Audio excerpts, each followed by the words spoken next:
Saturday's game, the Division 2B encounter, the derby match with Derry, a depleted Donegal and a new look. Donegal in many ways gave Derry a game, certainly in the first half, faded out a bit in the second, and still put a lot into the match. You're going to hear shortly a couple of interviews. Niall Cleary, former Donegal player, and of course joint as player manager at Setanta now. And we're going to hear from Mickey McCann. Ryan Ferry caught up with him. After that, we're going to hear from Chief Sports Writer with the Star, Kieran Cunningham, and all the scenarios of the start of the GA football season. Of course, what it's like, I suppose, from the Capital's perspective and sports writers' perspective on Jim McGuinness and where Donegal can go this year. Of course, Mary Coughlin's appointment as the chair. And of course, our wee man across the next county, Mickey Hart, what he thinks of Derry's chances of going all the way this year.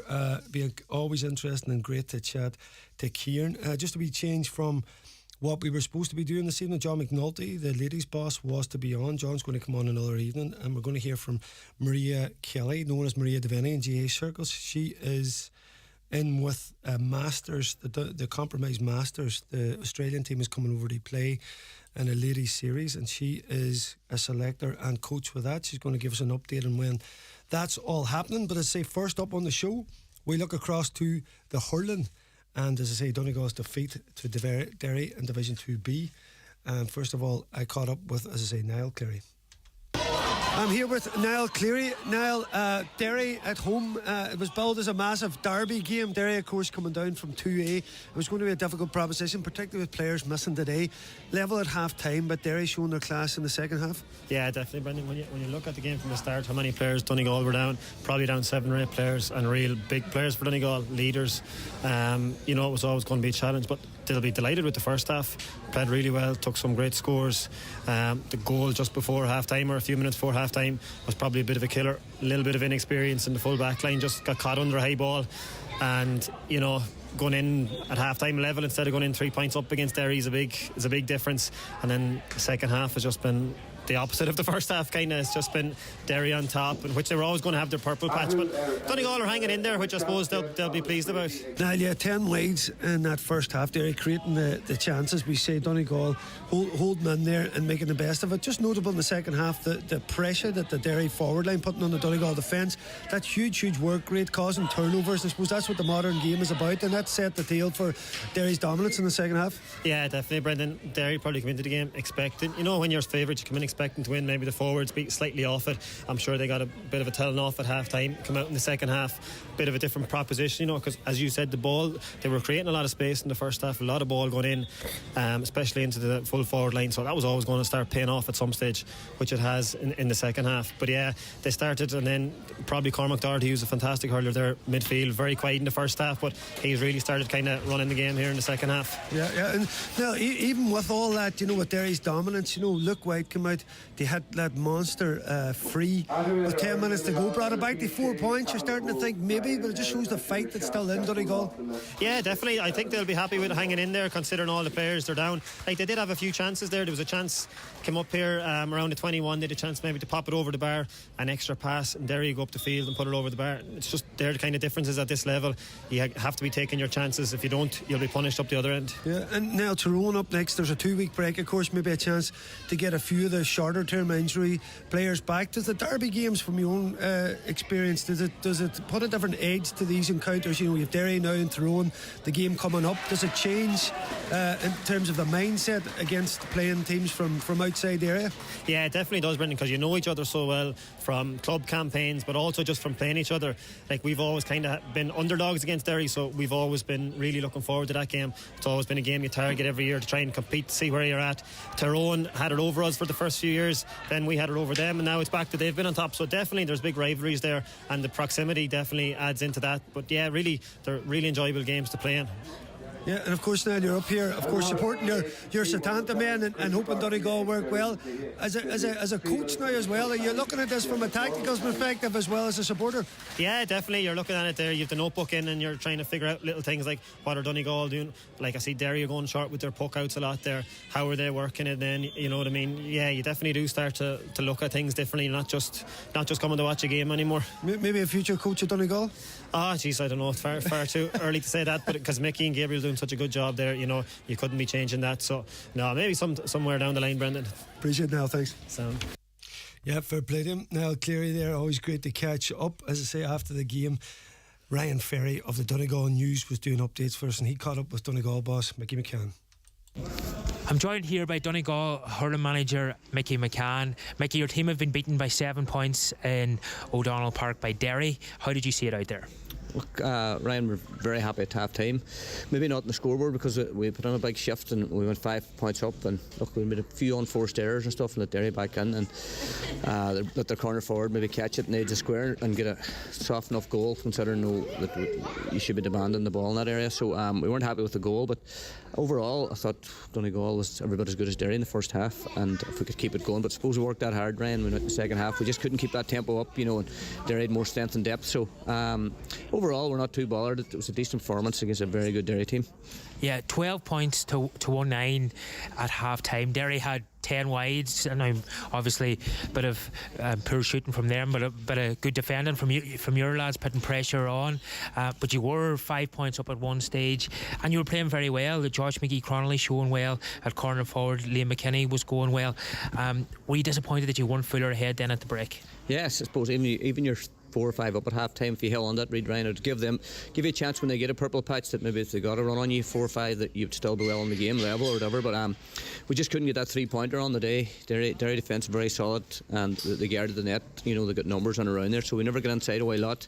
And against teams like Derry and hurling, you have to hit them 1 or 2 goals like they did, and it gives a wee bit of daylight. You know, 2 goals that they got, it'd been a 1-point game. So the fact we didn't get the 3-pointer on the day wasn't going to be enough to beat Derry. Yeah, and you went 23 minutes in the second half without a score, and just you seemed to lose your way a bit. And I know the likes of Cormac O'Doherty in midfield for Derry started to take over, and maybe just things started to go astray for you. Yeah, a big momentum swing. They just kept clipping away, you know, and before you know it in hurling, you're level 1 minute, and 5 minutes later you're 4 or 5 down. It's not like football as such, but it was a bad 20 minutes to start the second half to put first try. I think we had a point early enough, it was a point each, and then after that they had 5 or 6 in a row. So as you say, 23 minutes without a score in hurling, it's not going to be enough against Derry team who's probably favourites to win the division. So you can't have long spells like that in hurling with no scores. In fairness though, there was good character showing that nobody threw in the towel. It got 3 points in a row then to bring it back to 4-point game, but Derry just steadied up then down the home straight. Like they did, and look, they're a super team, and it's as good a Derry team as I've seen since I took the job, maybe, you know, because there's 6 very quality forwards there, you know, in a very strong midfield with Cormac and Rory O'Manion, who causes any team bother, you know. But overall, Ryan, we were very happy with this performance, you know, considering the amount of bodies we're missing and the big turnover in players from last year. You know, we're just counting there's 9, 10, maybe 7 starters in the record final not out there. So you're asking young boys to go in there and play against Derry at one of their first starts, and it's going to be a big ask, but it's a good learning curve. You know, we know Derry is going to be the team to beat, but look, we'll just lick our wins today and move on to the next match. Yeah, so you have a break now next weekend before playing Tyrone, is that correct? Yeah, we've Tyrone away to Tyrone, and away to Roscommon, and then home to London here on St Patrick's Day. So look, if you can get a couple of victories out of them 3 games, Ryan, it could put you in a position where you're in a top 3 spot, and really that's all we're after with the restructuring of the leagues this year. Yeah, and are we likely to see any of those experienced men back for the Tyrone match? Well, Sean McVeigh and Conor O'Grady are out of the country. They'll be fully good to go training again on Tuesday night, and Rory Campbell, who's carrying a wee niggle, I expect Rory to be grand come the Tyrone match. Long term is Danny and Decky's probably going to be the championship, and Dara Malaysia, who's Cav, maybe back towards the Roscommon game. I like to Richie Ryan and Mick Donoghue and Kimmy Dermot opted out this year. So look, big turnover, Ryan. If we can get 2 or 3 back at a time and then go into the championship, we should have another couple back. And not to forget Ron McDermott just coming back from a cruciate injury, should be back at the start of May. So we're down a lot of bodies, Ryan. No excuse for today. The team out there was well able to compete with Derry for long periods, but if you had a bit more strength and depth, we maybe could have seen a better second half. Yeah, thanks very much, Ryan Ferry. Great stuff. Mickey McCann doing a brilliant job as ever. Kieran Cunningham is waiting to come in, and we will hear from him after this break. The DL debate with Sister Sara's Letterkenny, serving food you'll love till 9 p.m. daily in Sara's Kitchen, and there's free admission entertainment every weekend. The world is getting a little more more.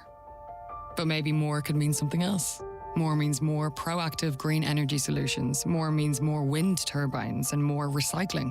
More means more biodiversity and more energy storage. More means more hydrogen and more solar farms, because more clean energy means more efficient living, means more thriving communities, means more energy autonomy. That's why we're more than Mona. Learn more at morethanmona.ie. Board Mona. The Community Climate Action Fund is now open for applications from community groups in Donegal. There are 2 strands of funding available. Strand 1 focuses on direct climate action building low-carbon communities. Strand 1A focuses on cross-border projects in partnership with communities and organisations in Northern Ireland. The closing date for applications is the 22nd of March 2024. Please visit donegalcoco.ie for more information, the online application form and details of the information sessions. For any queries, please email climateactionfund@donegalcoco.ie. Tá rud éigen iontach ag tuairliú fud na hÉireann. Omachóirí céad an uirche ó diontú in a ggóimróirí den chéad grád. Céilí córach idirchúnta in a gcóirde agus iarrasairí ag bartú chun tachiúil na chéile. Na himróirí club agus cúnta is fearr ag seasamh le chéile ina neansaithe choláiste agus ollscoile chun immert, feidhmiú agus buachan le chéile. Tá Electric Ireland brodúil as na craobhacha comógaíochta tríú le bhéal a orú. The DL debate with Sister Sara's Letterkenny, serving food you'll love till 9 p.m. daily in Sara's kitchen. And there's free admission entertainment every weekend. Yes, welcome back. Now I'm delighted to say I'm joined by Chief Sports Writer with the Star, Kieran Cunningham. How are you, Kieran? Not so bad, Brendan, thanks. Living well in the capital? Living, keeping the head down, living low. Living low. Down low these days. I think we get like that as time goes on. We're less attracted to the lights and more to the chill out. Yeah, no, just not able for it. I was actually going to Donegal on Thursday, but it'll be I'll say a quiet weekend. Yeah. Won't be, maybe 1 or 2 pints. That'll be the height of it. Sure, but it'd be nice in Glencombe Kill now, see a few old friends and catch up with the family. Yeah, no, get a bit of skinning. Get a bit of skinning. If Noel Higgery's about, yeah, there'll be skinning. We used to joke there in the county squad with aftermatch pints and the crack that there's certain groups you needed to be in, and if you weren't in them, you could be getting skinned. Yeah. So, if you're in Noel's group, you're getting skinned anyway. So it doesn't make any difference. Well, I caught up with them recently there. There was a wee 92 reunion, so I joined them for a wee while in Sister Sara's in Kieran's place. Great crack. I mean, such a bunch of characters. It was a great couple of hours with them. These just phenomenal memories. Kieran, we've loved through them all. Had great times. And in terms of those times, Kieran, the second coming of Jim, of course, I'm very interested in your perspective from outside the county. Of course, the first one, changed the face of football as we know it. And maybe more so, actually, Kieran, I was thinking about this today, maybe more so in 2014 and 2012, because the all-conquering Dubs, who were going to sweep everybody aside, you learned that even a team as talented as them could be done by a tactical counter-attacking team. And I think from then on, I think that was maybe the bigger change. What was your feeling of Jim's first, I suppose, input at that time, and then the change in nature to now? There's a lot to cover there. Well, I remember. Do you remember Ollie Murphy used to play for Meath? Well, Ollie's a great fella. Like, yeah.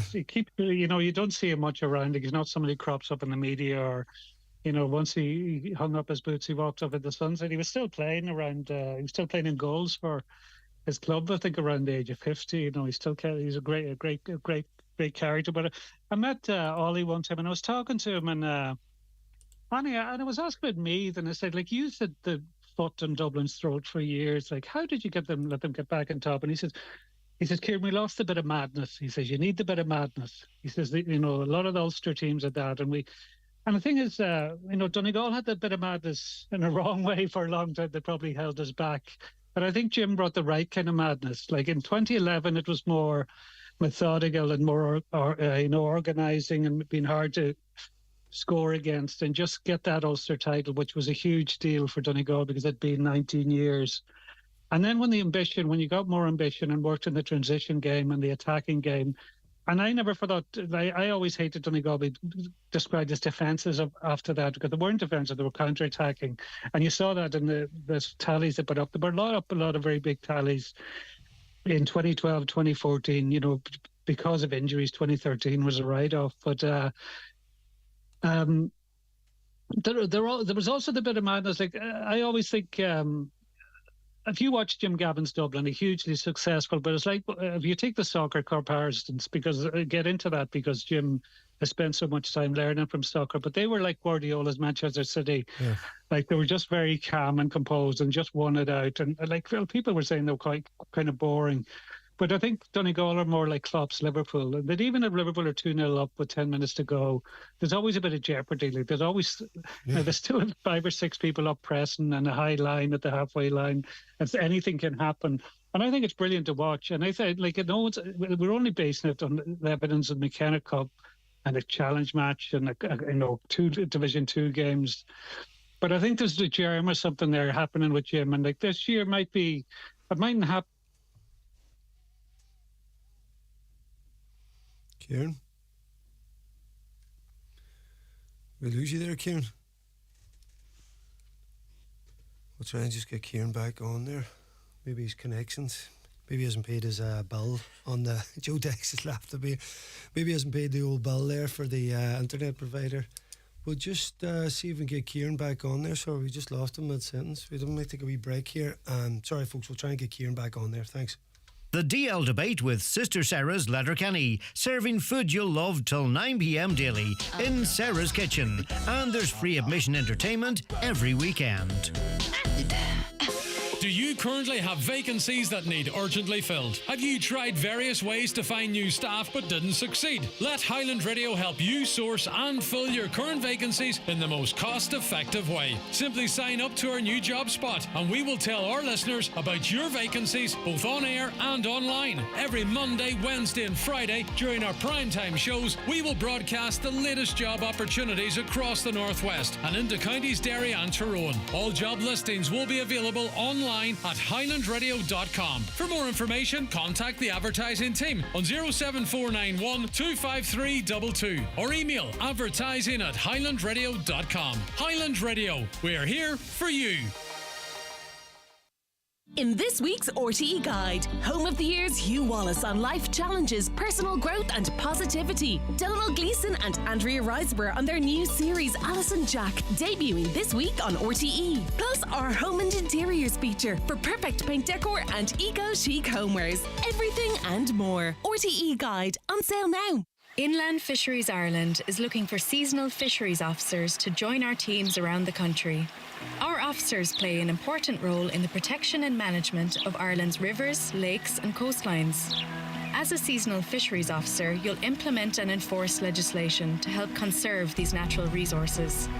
If you love working outdoors, whatever the weather, and if you're happy working shifts that include evenings and weekends, find out more at fisheriesireland.ie/careers.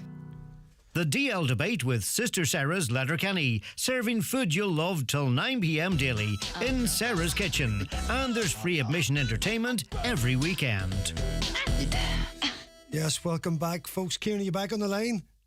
I am. I didn't even realise I was gone. I was talking away to myself. So. Yeah, do you know what? I tried to ring you there. The phone was going to the answer machine. We were queuing up a track. Funny, Joe Dex is with me here, and he was like, "What do you want to play? Do you want to play this?" And I was thinking, this track's going to represent me now. And I was like, no, not that. I was like, what's wrong with my head?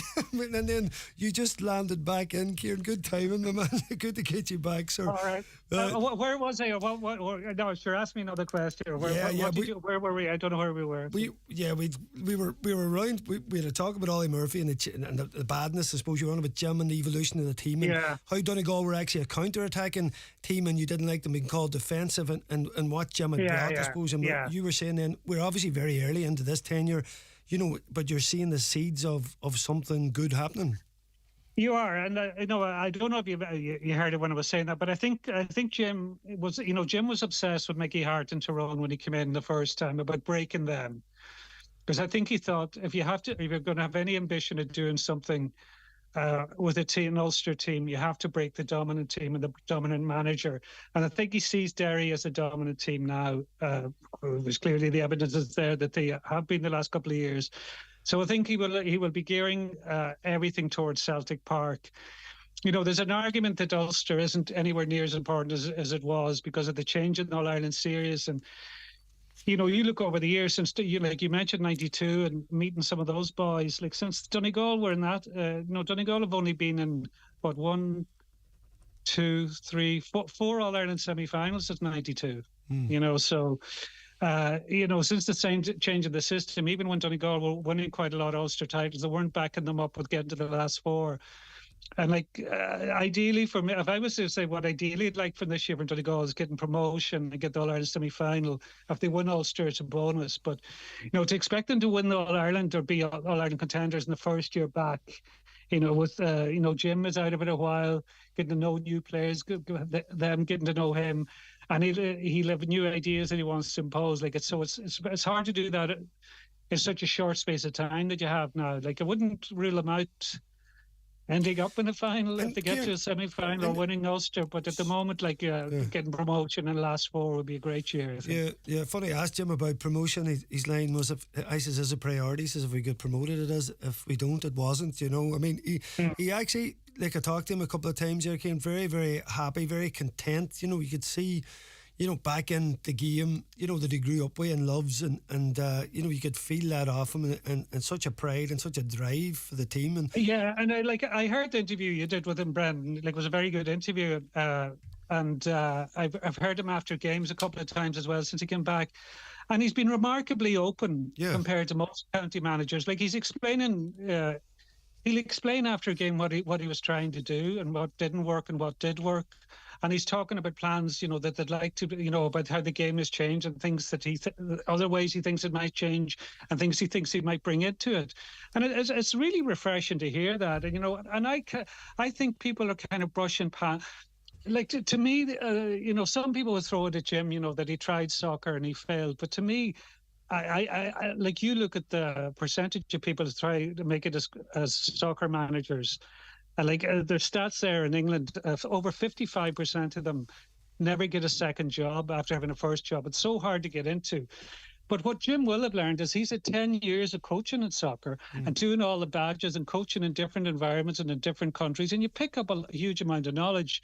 And I see even something like a soccer now, like Arsenal, I don't know why more teams don't have it, but Arsenal have a full-time set-piece coach. Yeah, that's right.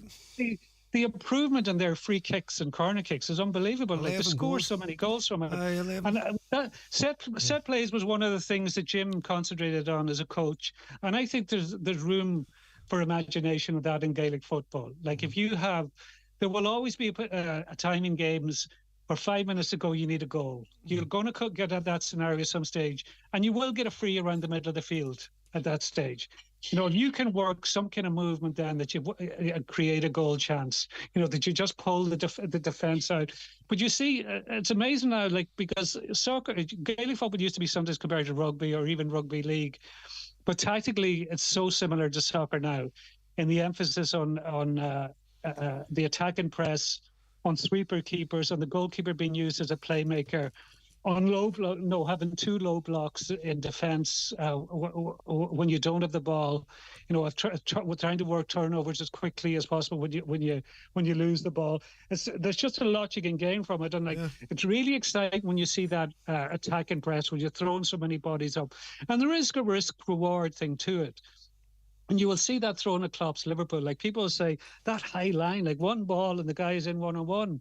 But he knows that, and Liverpool know that, and all his coaches know that. But they worked it out, and they said, we'll create more chances the other end by playing this way, so we're sticking with it. And sometimes, bravery brings its own rewards. And I think, you look at that, the 120 against Cork, getting that kind of score in January is a good sign. Yes. It's a good sign. There's a lot to be positive about. Yeah, listen, great points there, Kieran. And listen, I think that's the case. You just always, I suppose, even though Division 2 has got stronger now, particularly with the resurgence of Armagh and with Galway and those teams putting the squeeze on the old Division 1, the teams that tended to be about there. Remember, it used to be Roscommon and Cavan, these teams would go up and they'd go back down. But now, certain teams, a lot of teams are getting their act together. I still think there's a decent drop off to 2, and what Cork brought on the day, particularly in the second half, was burnout.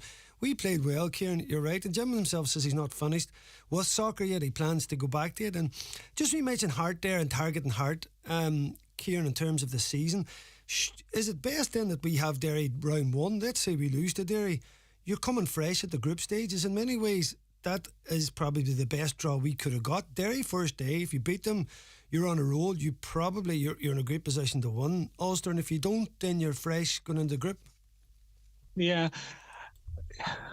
The one thing I would say, I wouldn't say like you're like it'll be a good big scalp, but I wouldn't say you're in a great position to. I'm not sure I'd say you're in a great position to win Ulster, because Tyrone, Tyrone have problems, but you still go through the players they have. They have a lot of quality. Armagh have been very unlucky. A couple of penalty shoots in the last couple of years has stopped them from making big leap forwards. They could have gone either way, Monaghan were very, very close to making the All-Ireland final last year.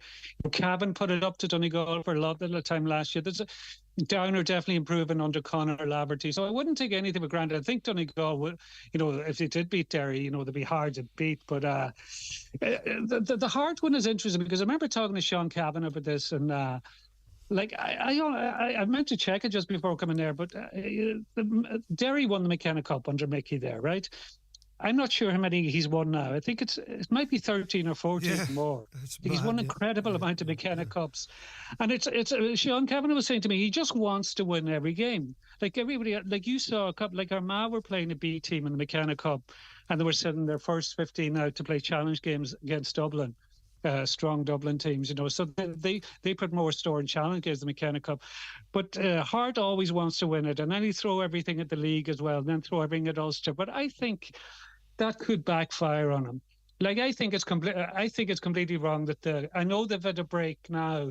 A few of them went off to Spain. I think the Glen lads, Conor Glass and that. But I think going straight in to play Kerry, a week after winning less than a week after winning Club All Ireland, having a year before that, they went back to training 3 days after losing All Ireland Club final. I don't think that's sustainable. Yes, I think you do need a fair lengthy break, especially where the county season is now.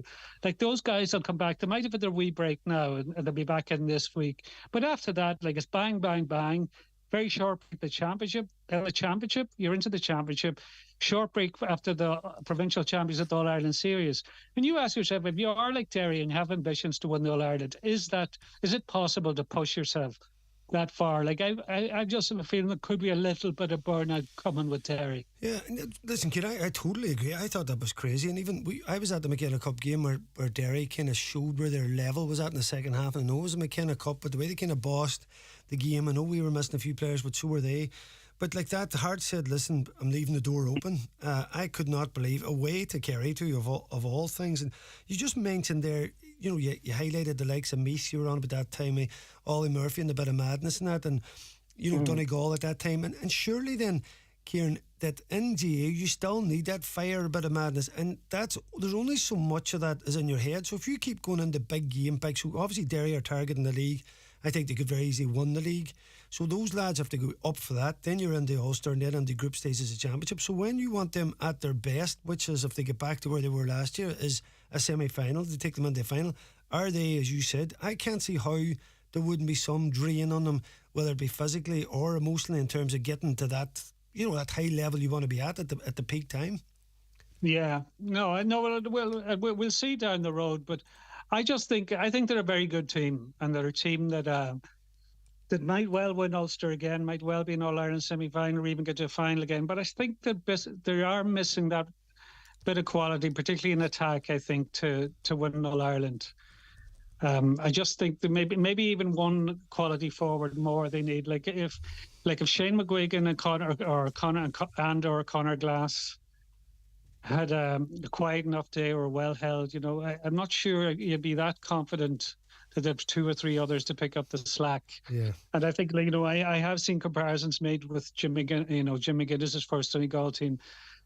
But I think Jim had far more an attack to work with, and it's telling, like Jim wanted Michael Murphy back. Jim wanted Ori McNeilish back. Like he did go to both of those. And I think that, that shows Jim wants all the best players there. And, that was a problem with Derry for some years and under different managers. Not all the best players were in the squad. Like, it hasn't really been a problem with Donegal, thankfully. Last year it was an issue. This year, both those fellas are effectively retired, so you could say it would have been a surprise if they came back. But like, he has got fellas in there that I wasn't sure would buy into it. Like, even like Aaron Doherty from my own club. Aaron has never really, he's been in and out of panels and hasn't really committed that heavily. But like, he's gone in with Jim, and Jim can be very persuasive. I think it shows that. Yeah, certainly, yeah.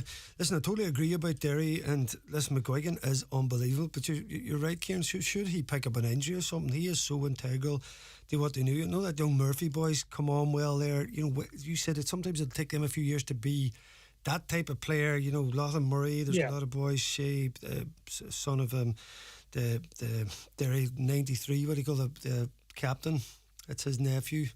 They have some young guys coming through there that are good, but whether they're up to that level again of where McGuigan is, I think he's unbelievable, by the way, and he can be the difference in every one of their matches. But should he have an off day, be marked out of it? It's the same scenario, I suppose, as Clifford and Kerry in that as well, the integral nature did. But Kieran, just wonder. Go ahead. Sorry, just a quick one, that, Brendan, because I was looking at the players that are available to Donegal. Like, you are going to get injuries and maybe suspensions at different stages, but it's you have forward options that you haven't always had there. Like, you could pick out, and we'd all probably have different six that you would pick, and you would still look and say, oh, there's 3, 4, 5, maybe even 6 good forwards there that I'd be happy enough to put on one. And often it was the case you would have 1 or 2 forwards on the bench you would trust, but I think there's more than that now, and that's really important. Whether we obviously have to keep it up at the other end and have to be competitive in midfield, which has been an issue in different games, but we still come out of it. But I think there's a positive there. Yeah, totally agree. Kieran, wee question for you. I'll not keep you much longer, man. Thank you so much for giving up of your time. It's brilliant to chat to you.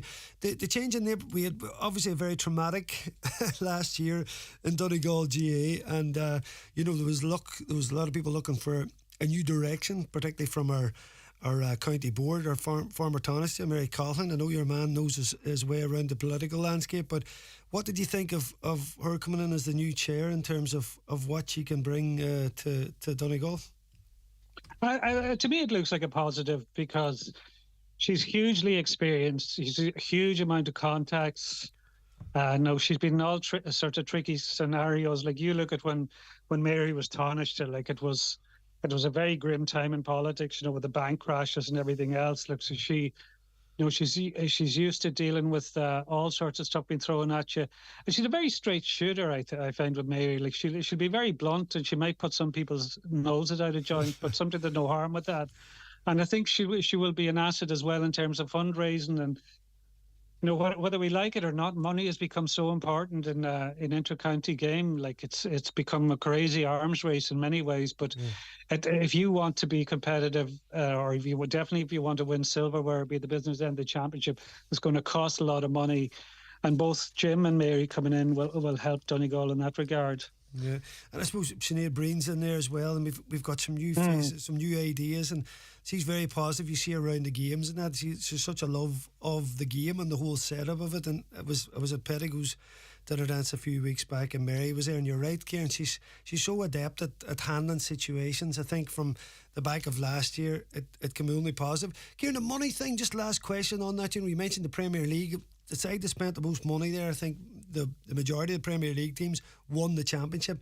Now we have the case of the highest ranking teams in the country. You could put them in their place by money as well. That impact is massive, and it's changed the whole nature of County GA.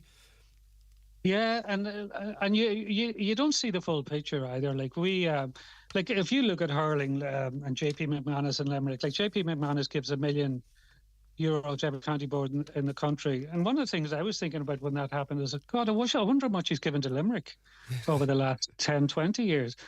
Because we don't know, but like, it clearly has helped them, like, in terms of they're incredibly well conditioned, like, they're so well looked after. And, the facilities, everything they've had has been put in place for them. And Like, you look where Donegal are now compared to when you were playing, Brendan. Like, you have a.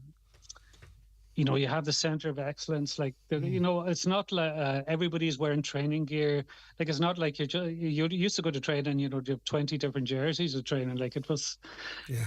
It's just a different world now, and like, it all costs money. It all adds up, and there is hypocrisy in the GA as well. That we're still amateur. I don't think.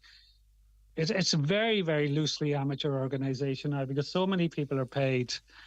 There's a sentimentalization of the club game where a massive amount of managers are played. Like, I sometimes find that hard to take. Like, you'd see or you read these pieces or hear people going on about a club and what a great club it is, and how rooted in the community and everything else. And then you're looking at the manager and the coach and think, a year ago, they'd never given that club a moment's thought in their lives, but suddenly they're all aboard with the club. What attracted them to this club? Glenn's a great example of that, I suppose, Kieran, in terms of, I can't name any names. Well, listen, it's basically... No, but it's a reality. Like, you look at... I don't like that. Like, I like manager to be from your club. I think you have to, and managers in your county. Like, you see that with Jim. You were talking about his pride and passion, Donegal. It's very real and it's very strong. I've heard him speak at different events, like at business events and everything, and he really gets Donegal people in the palm of his hand when he's talking about it. And I think the same thing happens. An outsider never has that feel for your club. Like, it's a gig. It might be another gig for them next year or the year after, somewhere else, even in a different county. Yeah, totally agree. That's why I'm helping out a wee bit at St. Eunan's. Yeah, all for the love, Kieran. You're right. You can't escape it. Kieran, listen, that was phenomenal talking to you, sir. Much appreciated, and keep flying the flag for us Donegal boys up in the capital there, sir. Okay, no bother, Brent. Okay, take care. Top Cheers, man. Brent. Thank you, Kieran. Bye-bye. Cheers, bye. Cheers. Kieran Cunningham there, Chief Sports Writer with the Star. That was brilliant interview. Always great chatting to Kieran. Great insights. After the break, we're going to speak to Maria Devenney. The DL Debate with Sister Sara's Letterkenny, serving food you'll love till 9 p.m. daily in Sara's kitchen. And there's free admission entertainment every weekend.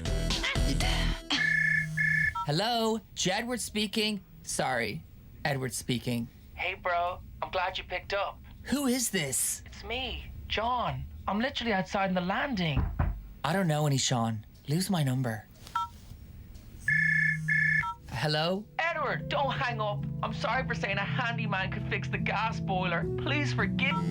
Always use a registered gas installer, or you could risk everything. Find one at rgi.ie. Cada irin da vala tastel, mala tastel kosu lumsa. Cada irin da bagasta dealish dirach kosu lumsa.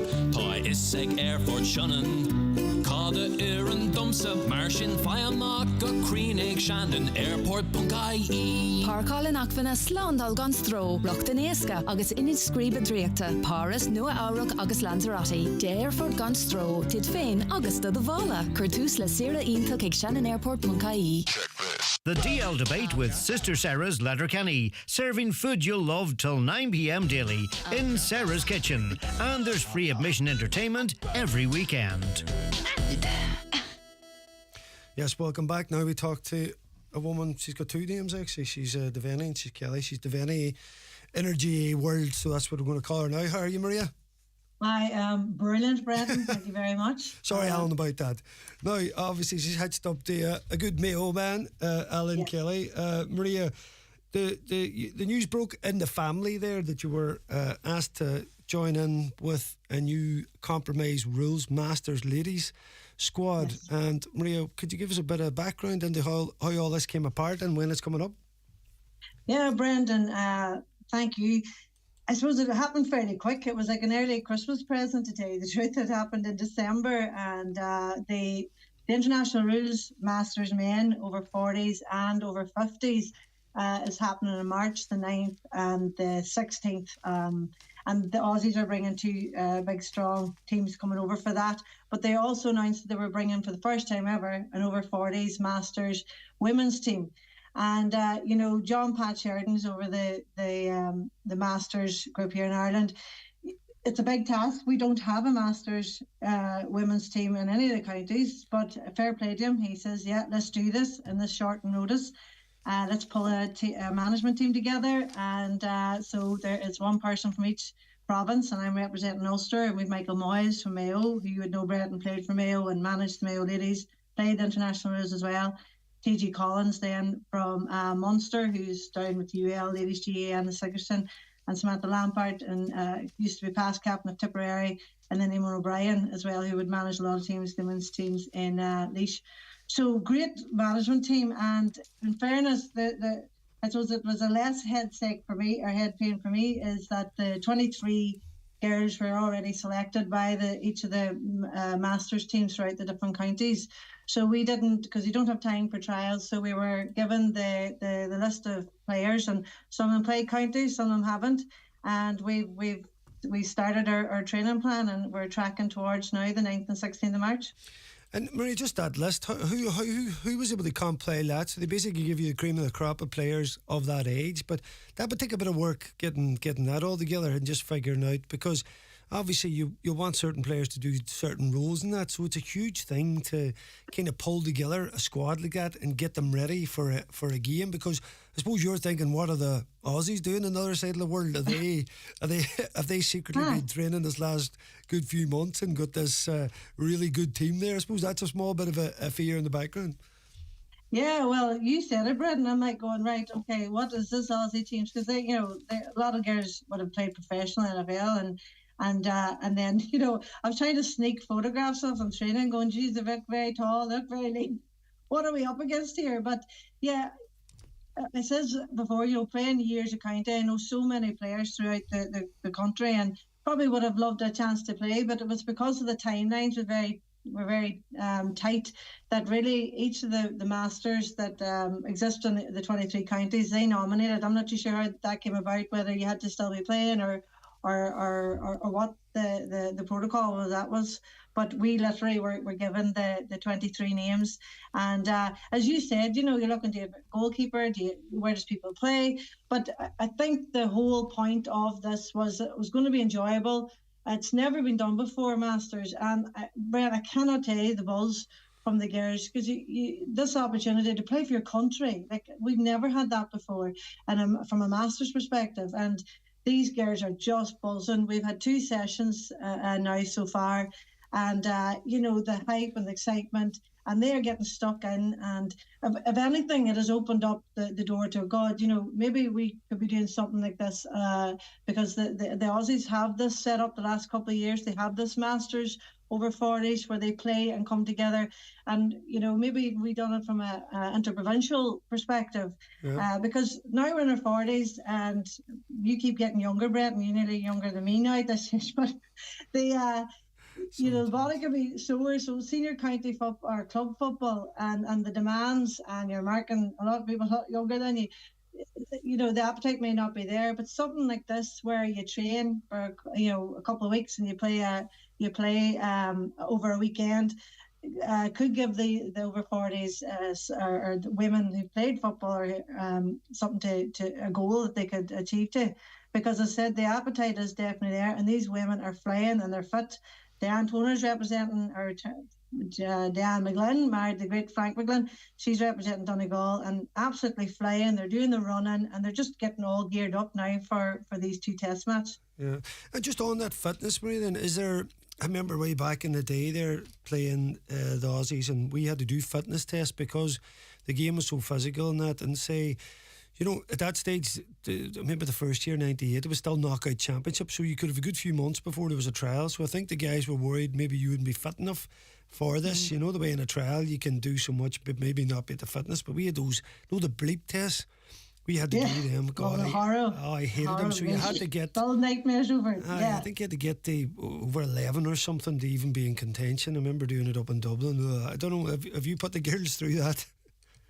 Well, if we did, we wouldn't probably see anybody again. Put them off. No, we haven't. Michael Moyes is amazing, and he's kind of manager, and he gave them all a fitness regime to follow over the 7-8 weeks before we meet. But again, the premise is that it's 18 minutes and 4 quarters and 5 minutes subbing on and off, It is the unknown. We've never done this before, and we don't know what they're like. But, I was really surprised. Some of these girls I remember marking give me nightmares, Brendan, and I'm like, I would say that to them.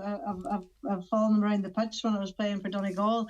But, geez, they're in great shape. Michaela Downey there from Down could still be playing in full forward. She nearly put Eamon and all in the back of the net there last Saturday. And we're learning the new rules as well, and the tackling and things like that. But I mean, they're going for it. There was no standing off. It was going all in. They're physical, but we're having the crack as well, and that's the big part of it. These people are going to be bringing their families down to these games. They have a lot of them have children. They're going to see their mothers play for Ireland. It's incredible. It's really great. And the men's too. You have Paul Callan playing for the over 50s, and you have Conor McShane here too, part of my club here in Poor Masters, playing for the over 40s. And there's so many people going down and to watch them. And I just think it's incredible that you can see your mammy in your 40s playing for Ireland and these Aussie reels. So they're going to be special memories. And Maria, tactically, in terms of the Aussies, I suppose it'll be so mad. You have the 2 games. So the first game, all you can go on is maybe if you can find some bits and pieces of video information on the players to kind of highlight who's the danger, who's the good forwards or who's the hard running midfielders. You got to get all that together, and of course in the first game then it's bang and it's in. So I'm sure there'll be such a massive jump from the preparation to game 1 and then into game 2 when you've actually seen them firsthand, and you can kind of get more of a tactical plan. But I suppose that's the same for both teams. Yeah, it's the same for both teams, and the big thing is the fun, but at the same time, as you know yourself, and any of those girls working on there is as competitive as can be, and they'll want to win no matter what, obviously. And I know I talk about the fun and all the rest, but we're there to win at the same time. But yeah, it is the unknown. Like, we met the Aussie management team on Sunday morning, 9 o'clock through Teams, and they've been training away. And we've only had two sessions. Did you lie? Did you lie? You start lying, then we've been together for months. There you go. Yeah. It's all about playing mind games. But we're all right, okay. But we are, as I said, the girls are up front. They're fit, and tactically, you're right, Brett. And look, we're just going to go out, play our game. You hear it all the time. We only know what we can do. We've seen the girls. We know the positions they like to play. And they're eager. They're as I said, training. They're getting their fitness up, ready for these games.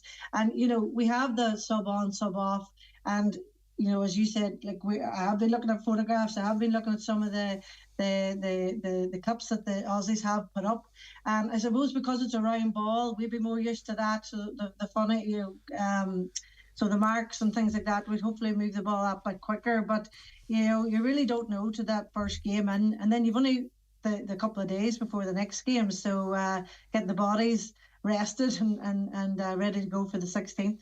And Maria, is this LGFA affiliated, or who's organising this? Who's backing this in terms of your setup? No, this would be the Gaelic Masters Association of Ireland. So they're out on their own. I wish it was all in one, because it would help. A lot of these girls are fitting their own bills, heading down, covering costs and stuff like that, because you want to play for your country. And what is the Masters thing though, Maria? Are they backed up by the GA, or is this kind of... No, it's all run independently of themselves. Yeah. Now, hopefully, there's nobody coming in. You got that wrong, Maria, but no, John Pat Sheridan is based in Mayo, lovely man. He kind of started it, and I think they've put it out a few times, but it hasn't actually happened yet. Yeah. Now, again, I could be wrong, and put a disclaimer in next week. You can correct me, Brendan, if I am. But I think they are independent, yeah. So, and again, this women's, it's these guys volunteering that's keeping us all together and running the show. And I'm just so delighted that they didn't say, oh God, we've never done this before, we're not going with it. They decided to do it because what it's meant to these players has been huge, and we've been getting on great and really enjoying it, and you can really see that there's an appetite there, so hopefully something more will come of it. Yeah, well, listen, of course the LGFA and the GA taking, I can't believe it's taking them as long to kind of partner up. Probably I think the likes of the Masters now should all come under the one umbrella, because Maria, all the girls that's playing have given their life to their club and their county, and if there's something in this that they're again willing to progress and put on, and I think they deserve all the support they can get. Yeah, I think they have that. Mothers and others, the ladies, the LGFA have, and it works brilliant. I would have done it for my knee, just won't let me play anymore. If players would only run in straight lines, I could play still, but unfortunately the twist and turn shuts me out.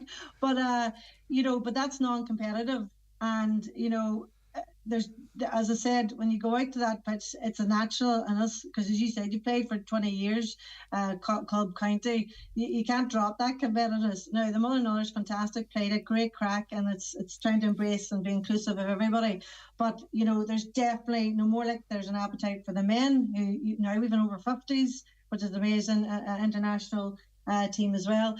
There is definitely, from what I've seen, and from girls giving me calls going, geez, how do we get on this, Maria? And I was like, look, the team selected because of the time frame, that they would love the opportunity. So I imagine, I'm hoping that this will start the platform that we see it move on and see it progress to more counties, or even in the different provincials. And of course, Maria, the last question to you, we're down to the last couple of minutes. The away trip, everybody's thinking, if it goes well, let's go to Australia. That's the shout. What do you think? I'll come with you. If you need a kit man, or something. And I said to my husband, going, oh my God, I've just, this opportunity come up. And that's the first thing he said, is a return trip to Australia. I can't even think about that. But look, we'll see. I mean, it'd have to be a huge sponsorship, because, as I said, there's nobody, only ourselves, it's covering the cost. I mean, the Aussies are covering, they've got some sponsorship, but a lot of them are coming over with their families, and they're fitting a lot of the bill themselves, So hopefully we don't mess up totally, and there will be an opportunity. I will be on that plane and gone, of course. Yes. But so fingers crossed. As I said, it's thank God. Alan, anyway, because I'm gone that much, that he loves the GA, and he's like, yes, do it. Yes. And I'm sure he's thinking there might be a trip in here for me after it. So. Yes, there's a long plan, Alan. It'll all come good for you in the end. Maria, magic as ever. Thanks for joining us this evening on the DL Debate, and good luck. We'll get a wee bit of update from you after the first game. Brilliant. Thank you so much, Brendan. Thank you. Thank you very much. That's Maria Devenney there. Fair play to her, folks. Well, that is a wrap this evening. Jimmy and Paul, the two Donegal Jules Hollands, are waiting to come in. Trudy's there as well. They're kind of telling me to get off. Time's up, Brendan. Listen, folks, thanks so much for tuning in this evening. Thanks, Joe Dex, for producing. Head of Sport, Aishin Kelly. I'll speak to you all next week.